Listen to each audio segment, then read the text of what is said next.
If you want to hide content of lock screen notifications on a Samsung Galaxy A27, then first of all we need to go to Settings. Once you open Settings, then in here you want to proceed to Notifications, and then once you go to Notifications, then you should be able to find Hide Content While Locked, and then you can just completely hide the content of lock screen notifications just like that. This is going to work for pretty much every notification for every app, unless you add some exceptions. What you can do is, of course, add those exceptions, and in both cases, you can decide individually for each app if the content should be hidden on or shown, and no matter what you have selected in here. And in order to do so, in order to decide for specific app if the content should be hidden or not, then if you go back to notifications, then you want to go to app notifications. And then over here in app notifications, we want to go for any app. You want to open any app for which you want to decide.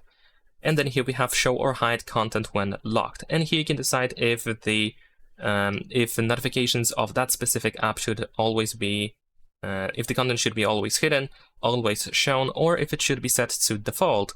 So it's going to be synchronized with the setting that we have been to just recently, just before. And that's pretty much it. Leave a like and subscribe.